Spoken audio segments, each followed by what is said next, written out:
Well, hi everyone. I'm John Ritland, and this is my review of WWE Smackdown from the Performance Center. PC Mania continues.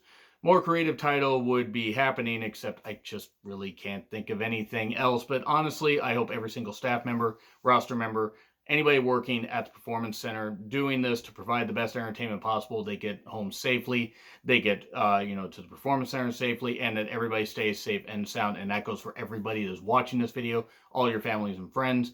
Guys, we're all going to get through this as a wrestling fan community. We are all going to get through this. Now, it's great that WWE is providing some level of entertainment here. I will say that they did a couple decent storyline things here, and they tried to, have as much fun as they could, despite the fact they couldn't have an audience, because we all know why.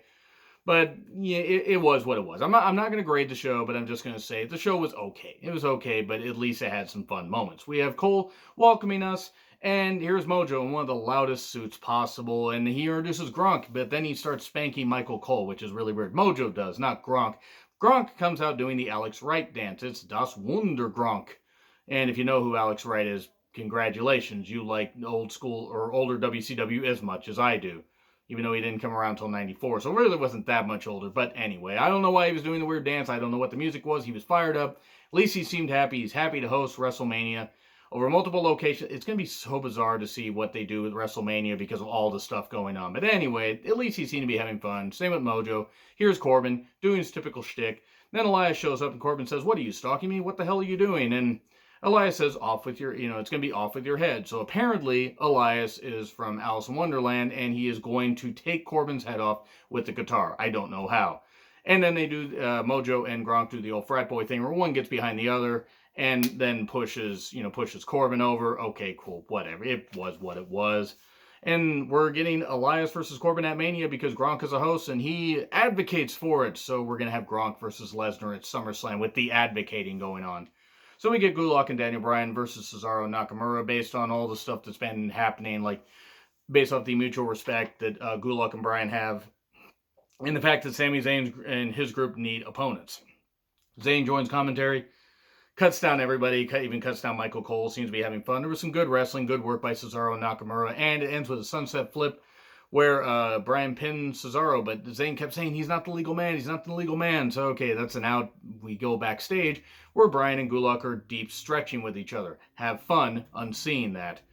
And Zayn covers him with his confronts them with his cronies. It's like, okay, hey, you guys can't get me, I'm untouchable. And Bryan says, "Why don't you put your money where your mouth is? Let's have a triple threat match for the Intercontinental Championship at WrestleMania." Zayn says, "Fine, if Gulak can beat Nakamura next week." Okay, cool, whatever. Hey, at least they're hooking that. And they're finding a way to tape all the SmackDown stuff for next week, and they're finding a way to tape all the stuff up to Mania right, like now, and just making the best of the situation. The same with Raw. And then, I don't know what they're going to do with Mania, guys, but I would love to know what you guys think. How many locations do you think they're going to use to get around these rules? I mean, Vince McMahon is bound and fucking determined to make this work. But cool, okay, we are going to probably get Gulak beating Nakamura. Cool, that works for me. We then get Bayley and Sasha interrupting Michael Cole, who is talking to Paige via satellite at her home in Los Angeles. And Paige suddenly just chimes in saying, well, apparently she's a de facto SmackDown GM again, because she says, "Hey, Bayley, you're going to face Lacey Evans at Mania." "Well, I already beat her," says Bayley. "That's okay." Then Paige mentions Dana Brooke, and they start laughing. Bayley says, "Who's next? Tamina? Oh yeah, let's put Tamina in there, because hands up if you remember Tamina was part of the company. I sure as fuck didn't. I hope she was not like her dad and she didn't take the stairs." That's mean, but I'm not apologizing. At least it's Jimmy Snuka, because he's a piece of shit. Anyway, we then get Naomi thrown in. Cool, okay, Naomi's there, and we get Sasha. Sasha's going to be the last one. It's a 6-pack elimination challenge. Cool, we get to see 6 women human centipede together. Screw your social distancing and all that. But hey, they want to get out of the Battle Royal thing. Here's a way to do it. We then get replaying Cena versus Bray at Mania 30. One, I have a question. How did Brody Lee, the Exalted One, manage to appear on AEW TV and also on WWE TV in the same week? How did he manage to do it? He's a time traveler. That's just the power of the guy. Still won't save the Dark Order. If they had Bray win and they had not given this to Cena, it would have been a whole lot better. I will not stand for the amount of revisionist history they put on this. It is Vince basically trying to rewrite history, like when they wanted Daniel Bryan in the main event at WrestleMania 30, except they totally fucking didn't. I'm not saying that Bray would have been the best character even if he had beaten Cena, but it would have helped a whole lot more because it pretty much it just destroyed his arc right there. It just destroyed it. Absolutely fucking destroyed it. So yeah, it is what it is. We then get Alexa and Nikki being interviewed. Alexa offers an invitation to Asuka to come next week. Says, hey, don't attack me from behind like you did last week. Come face me next week because they won a shot at the Women's Tag Team Championships that I forgot existed. We then get the dirt sheet, where Morrison says he taught himself how to whip in Nene. I don't know why he would bring that up, that old dance, but then they're like, we don't have any challengers. Let's ask the audience. Wait, there's nobody here. So they cut to a shot of Ms. Morrison, Morrison in a unicorn outfit, joking like the New Day, and then they're dressed up like the Usos in another shot. And then they're just dressed up like two pieces of bacon, like Heavy Machinery, because, stakes and weights and all that, I guess.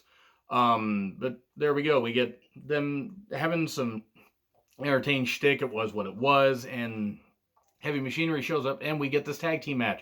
If Heavy Machinery wins, they could get a shot at Miz and Morrison. Ho, ho, hey, hey. Match is fine. Given a lot of time, I'm not going to, again, grade this stuff, except to say that at least it was good to have some entertainment. Ziggler shows up, distracting everybody first with the music, and then with the loudest pants since Mojo's suit. And he's on commentary. And then later he's like, Otis, check out these pictures. And he shows pictures from his Instagram or Mandy's Instagram.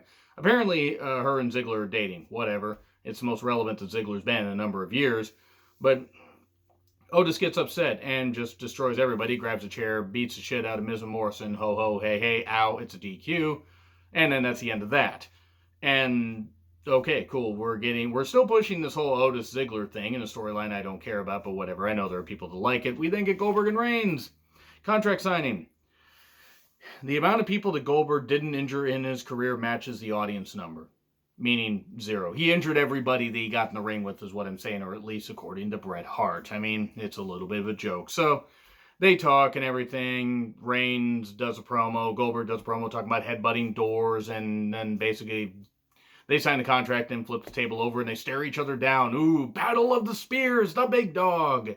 And Goldberg and Bill Goldberg all know the spear that beat Hulk Hogan, but couldn't beat Scott Hall's cattle prod.